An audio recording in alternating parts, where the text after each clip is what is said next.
আমি সতর্ক করিনি, আমি আপনাদের সতর্ক করে দিচ্ছি।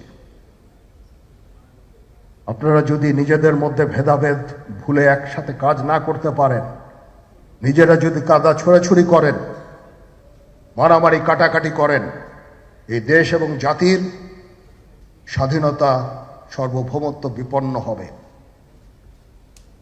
আমি আজকে বলে দিলাম, নাইলে আপনারা বলবেন যে আমি আপনাদের সতর্ক করিনি।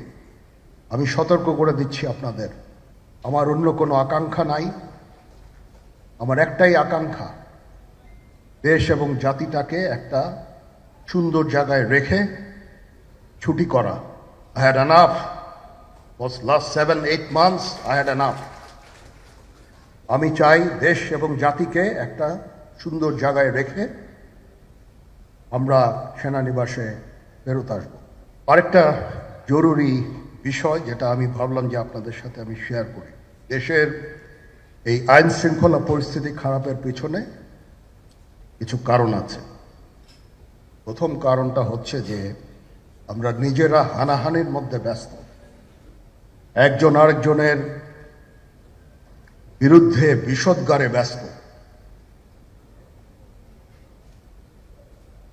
এটা একটা চমৎকার সুযোগ অপরাধীদের জন্য।